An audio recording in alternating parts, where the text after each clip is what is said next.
우리는 이 팬데믹 시간을 지내면서 역사의 현장에서 좀 한 발짝 멀리 이렇게 떨어져서 모든 걸 멈추고 지금까지 우리가 뭘 위해서 살아왔는가, 내가 뭘 위해서 살아왔는가, 그리고 앞으로는 또 뭘 위해서 어떻게 살아야 할 것인가를 통찰하는 그런 유익한 시간을 보내고 있습니다. 사실 현대인들의 삶이라는 것이 그렇습니다. 스스로 이렇게 일상을 멈추고 뒤를 돌아본다는 것 참 쉽지가 않습니다. 그런데 이렇게 팬데믹 때문에 억지로라도 멈추게 되니까 어떻게든 이 시간을 우리가 선용한다면 큰 유익이 있으리라고 생각을 합니다. 사랑하는 그 빌립보 교인들을 향해서 바울은 정말 자신의 그 속내를 다 드러내면서 편지를 쓰고 있는 것을 느끼게 됩니다. 그런데 바울이라고 그 대사도라고 늘 이렇게 복음의 열정으로 넘치는 그런 사람이라고 해서 늘 씩씩하기만 했겠습니까? 오늘 말씀을 보니까 바울에게도 죽음과 삶에 대한 깊은 고민이 있었다는 것을 알 수가 있습니다. 우리 첫 번째 죽음과 삶에 대한 이 바울의 고민에 대해서 22절에서 26절까지의 말씀을 한 절씩 보면서 그렇게 살펴보도록 하겠습니다. 우리 22절 다 같이 한번 읽어볼까요? 시작. 그러나 만일 육신으로 사는 이것이 내 일의 열매일진데 무엇을 택해야 할는지 나는 알지 못하노라. 21절에서는 뭐라고 했습니까? 21절에는 이는 내게 사는 것이 그리스도니 죽는 것도 유익함이다. 이렇게 말씀을 마쳤습니다. 바울은 복음 전파의 사명을 감당하고 그리고 자신을 통해서 어쨌든 그리스도가 존귀하게만 된다면 나는 죽는 것도 유익하다. 그렇게 했던 바울인데, 그러나 자신이 살아있음으로 인해서 사역이 어떠한 열매가 맺힌다면은 그러면 내가 죽어서는 안 되겠구나 하는 생각에까지 이제 미치게 되죠. 그러니까 이게 그 내부적으로 자기 안에서 어떤 혼란을 일으키게 된 것 같습니다. 그래서 보면은 무엇을 택해야 할는지 나는 알지 못하노라. 그렇게 고백을 하고 있습니다.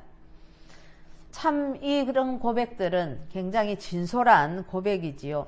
여기에서 22절에 그 육신으로 산다는 것은, 사는 이것은 부정적인 의미의 육신으로 사는 이런 내용이 아니고, 이것은 지금 이 생을 산다는 그런 중립적 의미의 표현으로 이해를 해야 됩니다. 우리 23절 같이 한번 읽어보십시다. 시작. 내가 그 둘 사이에 끼었으니 차라리 세상을 떠나서 그리스도와 함께 있는 것이 훨씬 더 좋은 일이라 그렇게 하고 싶으나 24절 내가 육신으로 있는 것이 너희를 위하여 더 유익하리라. 예, 그렇습니다. 바울은 이 두 가지, 내가 죽어서 주님과 함께 있을 것인가, 아니면 내 사랑하는 빌립보 교우들을 위해서 내가 살아서 뭔가를 좀 더 해야만 할 것인가 하는 이 둘 사이에 끼어 있다. 그래서 그 선택 사이에서 압박을 당하고 있다. 그렇게 표현을 합니다.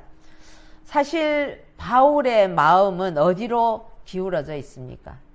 자신을 위해서는 정말 이 세상을 떠나서 그리스도와 함께 있는 쪽으로 바울은 마음은 기울어져 있습니다. 그래서 여기 보면 떠나서 할 때 이 떠나다라는 뜻의 동사는 아날리오라는 단어를 쓰는데, 그것은 떠나다, 이것이 죽음을 의미하고 있습니다. 뿐만 아니라 그리스도와 함께 있는 것이 훨씬 더 좋다 할 때 그리스도와 함께 있는 것이라는 이 표현도 성도가 죽음 이후에 그리스도와 나누는 그런 긴밀한 어떤 영적인 교제를 의미하는 아주 종말론적인 그러한 표현이거든요.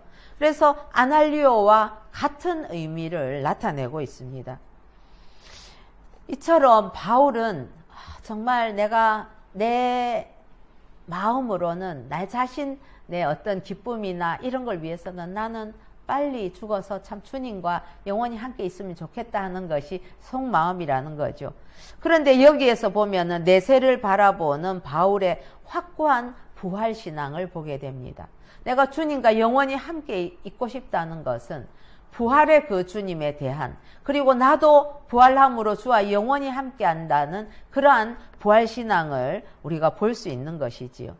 그런데 그렇게 하고 싶으나 그렇게 얘기를 하고 있죠. 그게 훨씬 더 좋은 일이라서 나는 주님과 함께 있는 것을 택하고 싶지만 그게 내게는 기쁨이 될지 모르지만 그래도 빌립보 교인들을, 당신들을 생각하면 자신이 육신에 거하는 것, 즉 살아있는 것이 더 유익하다. 그러한 고백을 합니다. 우리 25절 같이 한번 읽읍시다. 시작. 내가 살 것과 너희 믿음의 진보와 기쁨을 위하여 너희 무리와 함께 거할 이것을 확실히 아노니. 이어서 빌립보 교인들이 믿음이 성장하고 그 믿음이 주는 어떤 그 기쁨을 확실하게 맛볼 수 있도록 바울은 이야기하기를 내가 살아서, 여기서 내가 살 것, 이제 옥에서 나는 풀려나서 내가 살아있을 것이다 하는 것이죠. 그래서 살아서 너희 모두의 곁에 머물러 있을 것이라고 확증을 합니다. 이처럼 바울은 감옥에 있으면서도 자신이 이방인의 사도라는 그 정체성을 조금도 잊지 않았습니다. 그리고 사명감도 굉장히 투철한 걸 알 수 있지요.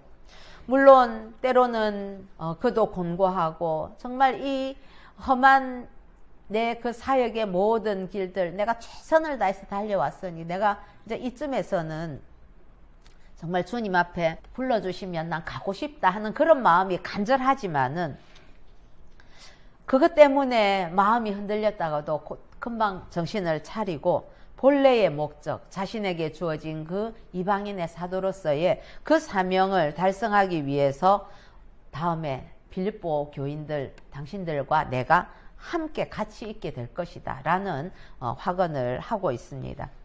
바울은 후일에 빌립보 교인들이 자신과 함께 있음으로 갖게 되는 그 자랑에 대해서 이야기를 합니다. 26절 같이 한번 읽읍시다. 시작. 내가 다시 너희와 같이 있으므로 그리스도 예수 안에서 너희 자랑이 나로 말미암아 풍성하게 하려 함이라. 아멘. 예. 바울은 내가 다시 이제 너희와 함께 있음으로 말미암아서 그리스도 예수 안에서 너희의 자랑이 나로 말미암아서 풍성하게 될 것이다.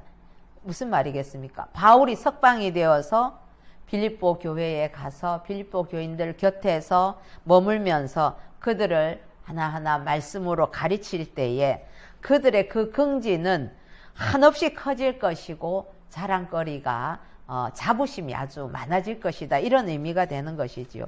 사실 자랑이라는 단어에 대해서 사도 바울은 일종의 어떤 위선적인 행위로 본다든지, 예를 들어서 로마서 2장 17절 같은 때는 유대인이라 불리는 내가 율법을 의지하며 하나님을 자랑하며, 그리고 23절은 율법을 자랑하는 내가 율법을 범함으로 하나님을 욕되게 하느냐. 또 고린도 전서 1장 29절에는 아무 육체도 하나님 앞에서 자랑하지 못하게 하려 하심이라. 이렇게 자랑이라는 단어에 대해서 부정적인 의미로 사용하는 경우들이 많이 있었습니다.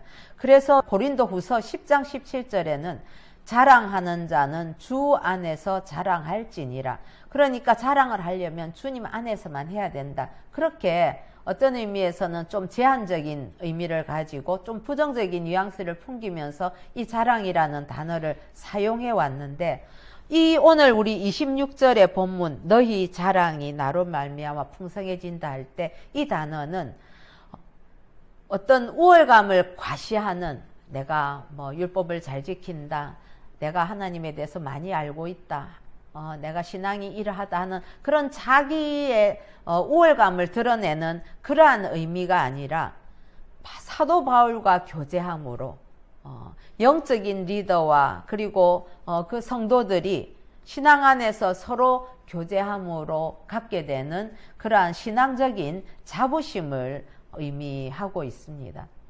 저는 이 바울이 빌립보 교회 교인들을 향한 이러한 마음을 보면서 우리가 참 그 신앙생활을 해 나가면서 훌륭한 영적 지도자 밑에서 훈련받고 영적인 지도를 받는다는 것은 이건 정말로 큰 기쁨이고 자랑이 된다 하는 것을 참 깊이 느끼면서 하나님 앞에 감사를 하게 됐지요.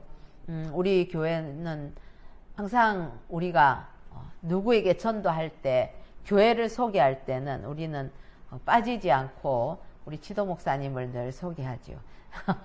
그래서 우리 목사님 계시지만 죄송스럽지만은 우리는 그래서 목사님을 늘 자랑하는 것이 우리 교회의 어떤 정체성이나 이런 것들을 드러내는 참 중요한 도구이고, 누구나 참 사랑하면서 그 밑에서 지도받고 훈련받는 것을 기뻐합니다. 어쨌든 바울은 내가 그래도 너희들과 함께 내가 또 다시 말씀을 가리키고 또 신앙 지도를 하고 하면 그것이 너희들에게는 어쩌면 큰 자부심이 될 수 있을 거야. 그렇게 이야기를 하면서 위로와 격려를 함께 하고 있는 것이죠. 사랑하는 성도 여러분, 우리는 사도 바울과 같이 죽음이 끝이 아니고 영원한 생명의 시작이라는 그걸 믿는 부활신앙을 확고하게 가져야만 할 것입니다. 그러면서 다시 오실 그 주님, 그리고 천국을 소망하되 이 땅에서 하나님께서 우리에게 맡겨주신 영혼들을 복음으로 섬기는 그런 하나님의 신실한 일꾼이 되어야만 합니다. 누구에게든지 맡겨주신 영혼들이 있습니다. 그거는 꼭 목회자들에게만 영혼을 맡겨주신 것이 아니거든요. 하나님께서는 주를 믿는 자는 누구든 자기 가족으로부터 시작해서 섬겨야 될 영혼들이 있는 것이죠. 그래서 그 주신 사명을 붙들고 최선을 다해서 복음으로 섬기는 것이 성도가 해야 될 마땅한 일이 될 것입니다. 예수 그리스도께서는 우리를 살리시려고 하나님 아버지의 시간에 십자가를 선택하셨습니다. 그런 것처럼 사도 바울은 자신의 그 천국을 향한 그 뜨거운 열망, 이것들을 다 내려놓고 맡겨주신 그 성도들을 좀 더 돌보기 위해서 천국에 대한 그 기대마저도 내려놓고 있는 것을 보게 됩니다. 여러분들은 지금 살아서 감당해야 될 사명이나 돌아보아야 될 영혼들이 있습니까? 사실 우리가 살다 보면은 큰 고난을 당할 때에 죽음의 유혹을 느낄 때가 참 많이 있습니다. 그 죽음의 유혹이 올 때에 엄마라면은 그래도 내가 돌보아야 될 내 아이들이 있지 하는 그것 때문에 삶의 끈을 다시 붙들게 됩니다. 왜냐하면 아이들을 잘 키우고 돌보는 것이 그 엄마에게 주신 하나님의 사명이기 때문에 그렇습니다. 그게 사는 이유기 때문에 그렇죠. 자녀도 마찬가지입니다. 자기가 정말 힘들고 어려워서 죽음을 선택하고 싶은 그 죽음의 목전에서도 내가 없으면, 내가 부모님보다 먼저 가게 되면 부모님께서 얼마나 애통해 하실까. 그 슬퍼할 부모님을 기억하면서 그래, 다시 한번 용기를 내고 일어서는 경우들이 많이 있는 것을 알고 있습니다. 저는 개인적으로는 그렇습니다. 언제든지 저도 주님 부르시면 정말 빨리 가고 싶다 하는 그런 생각들이 굉장히 많이 있습니다. 그러나 저는 아직 주님께 돌아오지 않은 우리 친정 식구들 생각하면 제가 가면 안 되는 거예요. 아직까지. 그래서 정말 매일을 치열하게 살아야 되는 그런 이유가 되는 것이지요. 사랑하는 성도 여러분, 그리스도인에게 죽음은 두려움이 아니고 새로운 시작입니다. 때로는 그 황홀한 죽음, 그 천국의 관문을 빨리 지나고 싶은 그런 마음이 생기기도 하지만은 우리에게 주신 그 삶의 이유와 사명이 있기 때문에 최선을 다해서 하루하루를 살아야만 하는 것이지요. 바울은 사랑하는 그 빌립보 교우들을 기억하면서 고난 중에도 다시 내가 살아서 그들과 함께 있는 것이 그들의 유익을 위해서 나의 기쁨을 포기하는 것이 옳다고 결정을 한 것 아니겠습니까? 한경지 목사님으로 제가 기억을 하는데 한 목사님께서 은퇴를 하실 때에 어떤 기자가 물었다고 합니다. 어떻게 그렇게 긴 시간 동안 그 힘든 목회를 잘 하실 수 있었습니까? 그렇게 여쭤봤을 때에 목사님께서 천만에요. 나는 매일마다 나는 오늘까지만 하고는 안 한다. 오늘까지만 하고는 안 한다 하는 그걸로 매일 하루하루를 버티어왔습니다. 그렇게 말씀하셨다고 하더라고요. 그렇습니다. 그게 힘들고 어려워도 사명이기 때문에 사명이 있다면 우리도 이 땅에서 하루하루를 버틸 충분한 이유가 되는 것이지요. 우리 모두 그 주신 사명을 귀하게 여기면서 우리 주님 부르시는 그날까지 맡겨주신 영혼들, 지체들 사랑하시고 섬기면서 사는 저와 여러분 되기를 예수님의 이름으로 축복합니다. 네. 두 번째로 우리 복음에 합당한 삶에 대해서 먼저 27절 같이 한번 읽어 시작. 오직 너희는 그리스도의 복음에 합당하게 생활하라. 너희에게 가보나 떠나 있으나 너희가 한 마음으로 서서 한 뜻으로 복음의 신앙을 위하여 협력하는 것과 바울은 빌립보 성도들에게 복음에 합당한 생활을 하라 그렇게 권면을 합니다. 여기에서 생활해라 이거는 시민답게 행동해라 하는 그런 이야기입니다. 당시에 로마의 시민답게 행동해라 이런 어떤 일종의 관용어가 있었다고 해요.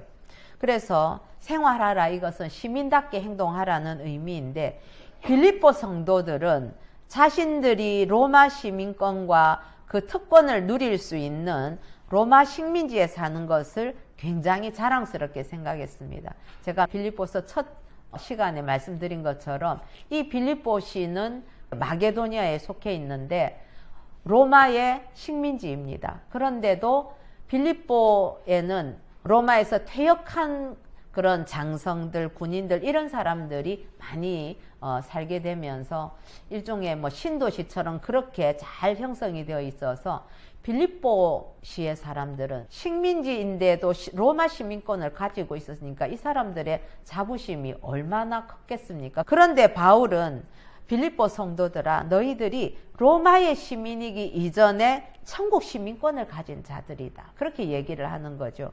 빌립보서 3장 20절에 보면 그러나 우리의 시민권은 하늘에 있는지라 그렇게 얘기합니다. 그렇기 때문에 너희들은 복음에 그 합당하게 천국 시민권을 가진 자들처럼 합당한 시민으로 살아라 이야기를 하는 것입니다. 그리고 한 마음으로 서서 한 뜻으로 복음의 신앙을 위하여 협력한다 하는 여기에서 한 마음으로 서서 할 때 이 서서는 전투에 임하는 병사들이 대오를 지을 때에 우리 고대 영화에 보면 방패를 가지고 사람 옆에서 착착착 붙어 있잖아요. 누가 침범하지 못하게 그렇게 좁게 선다는 의미가 있고요. 그 다음에 협력하여서 한다는 이 협력하다는 단어는 함께 경계하다는 의미를 가지고 있는데 이것은 고대 국가 사이에 전쟁이 있을 때에 도시 국가들이 서로 연합하는 것과 관련되어 있는 그런 단어라고 해요. 그러니까 결국은 이 말은 마귀와의 영적인 전쟁을 수행하는 성도들에게 서로 한 마음과 한 뜻으로 일치단결해라 하는 것을 촉구하는 의미로 우리가 받아들여야만 할 것입니다. 그렇습니다. 여러분, 사탄은 우리를 밀가부리듯 하려고 우는 사자와 같이 덤비는 상황이 우리가 살아가는 세상의 상황입니다. 그런데 교회가 하나 되지 못하고 분열된다는 것은 그건 참으로 안타까운 모습이 아닐 수가 없지요. 복음의 진리를 수호하는 데 있어서는 정말 하나가 되어야 될 것입니다. 그리고 거기에 대해서 이견이 없다면 말씀을 현실에 적용하는 데 있어서는 좀 더 포용성을 가지고 하는 것이 그게 지혜롭다고 생각을 하지요. 서로 견해가 좀 다를 수도 있는데 그 견해가 다르다는 것을 다르다고 안 받아들이고 틀렸다 라고 정죄하면서 서로 비난할 때에, 교회가 교회를 서로 비난하고 성도가 성도를 서로 비난할 때에, 이때에 웃을 자가 누가 있겠습니까? 사단이 웃고 있는 것이지요. 정말 깨어 있어야만 하겠습니다. 우리 28절 같이 한번 읽어보십시다. 시작. 무슨 일인지 대적하는 자들 때문에 우리와 이것이 그들에게는 멸망의 증거요 너희에게는 구원의 증거니 이는 하나님께로부터 난 것이라. 바울이 두 번째 요청하는 것은 대적들의 그 도전에 넘어가지 않도록 마음을 견고하게 다지라 하는 의미지요. 즉 복음에 대한 빌립보 성도들의 믿음이 그것은 정당한 것이다. 옆에서 아무리 흔들려고 한다 할지라도 지금 너희들이 그 복음을 믿고 받아들이고 전파하는 이 모든 것은 다 정당한 것이야.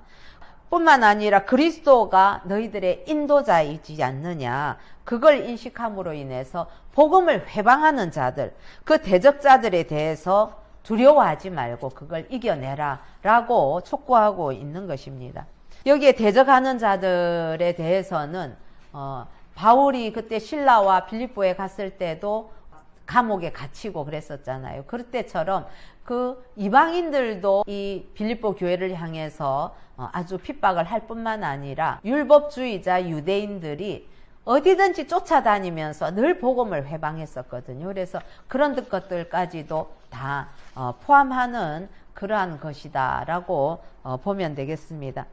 사랑하는 성도 여러분, 전투에 임하는 병사들의 그 마음 자세는 그 전투의 승패를 좌우하고 있습니다.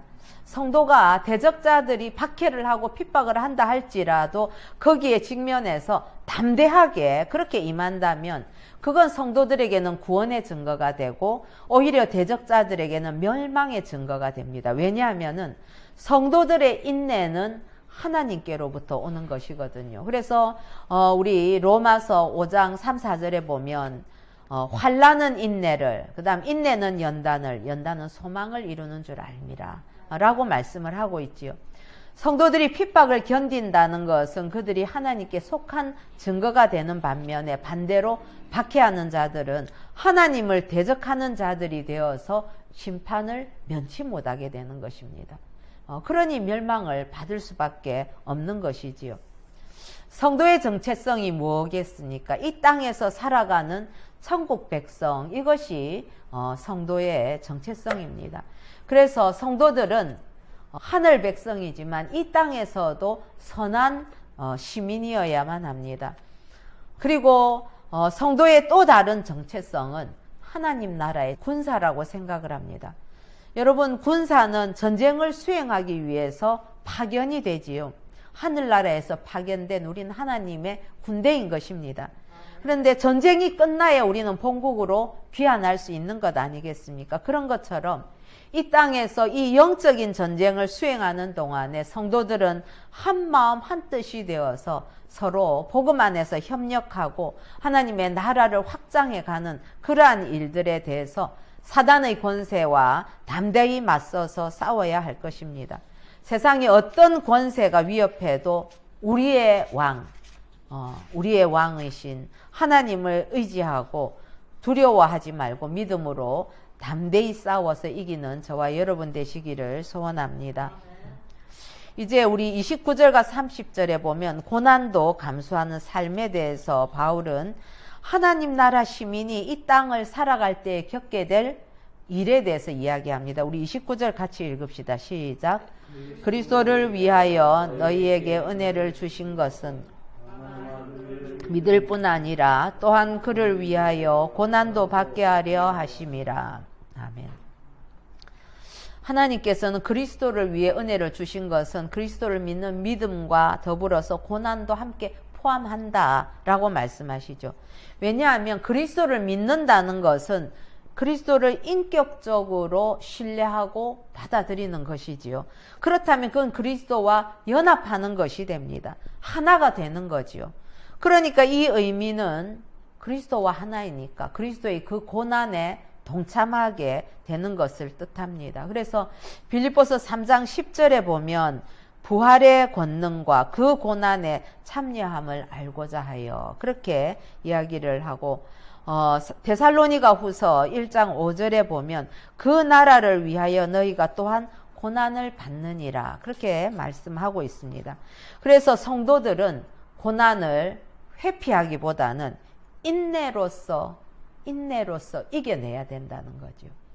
그동안 우리는 세상의 그런 풍조들을 따라서 예수 믿는 사람이 잘 되고 성공하는 것 중에 고난을 안 받는 것 혹은 고난을 요리조리 잘 피해 다니는 것 그런 것들이라고 혹시 생각했을지도 모르겠습니다. 그러나 성경은 너무나 명백하게 고난을 인내로서 이겨내라 라고 말씀을 하고 있습니다. 특별히 성도들은 그리스도를 위한 고난이 그 고난 자체로 끝나는 것이 아니라 그게 바로 축복의 통로이기 때문에 그렇습니다. 성도가 그리스도와 연합하여서 고난에 동참하는 것은 주와 연합하여서 그 영광에도 동참하기 때문에 그렇지요. 로마서 8장 17절에 보면 그리스도와 함께한 상속자니 우리가 그와 함께 영광을 받기 위하여 고난도 함께 받아야 할 것이니라 그렇게 말씀하고 있습니다.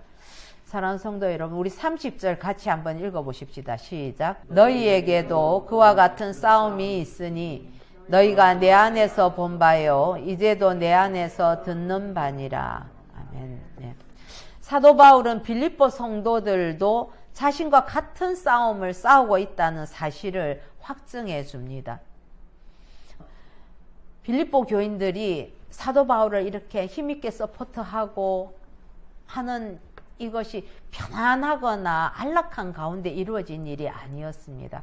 그 당시는 기독교인에 관한 박해가 전방위적으로 다 일어나던 그러한 시절이었거든요. 그랬기 때문에 바울이 그렇게 복음 전하다가 옥에 갇히고 매 맞고 해서 다른 데로 피신한 것 이상으로 이 빌립보 교인들은 그 자리를 지키면서 신앙 생활을 하고 있으니까 그들도 크기만 다르다 뿐이지 형태만 다르다 뿐이지 바울이 지금 받고 있는 감옥에서 갇혀 있는 것처럼 받고 있는 이 고난과 진배 없는 고난의 시간들을 이어가고 있다는 사실을 인정해 주는 거죠. 그걸 통해서 신앙적인 자부심을 높여주고 있는 것입니다. 그래서 바울은 이 편지들을 통해서 빌립보 교인들에게 위로와 동시에 용기를 북돋아 주는 것을 알고 있습니다.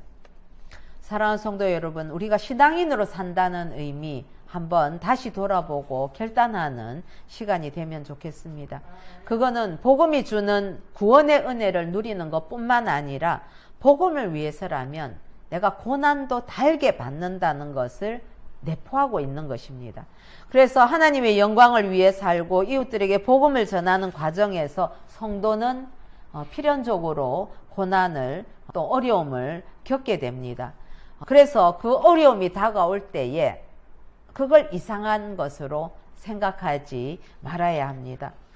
이상하게 받아들일 것이 아니라 그냥 꿀꺽꿀꺽 삼키듯이 그래 내가 감수한다라고 받아야 하는 것입니다.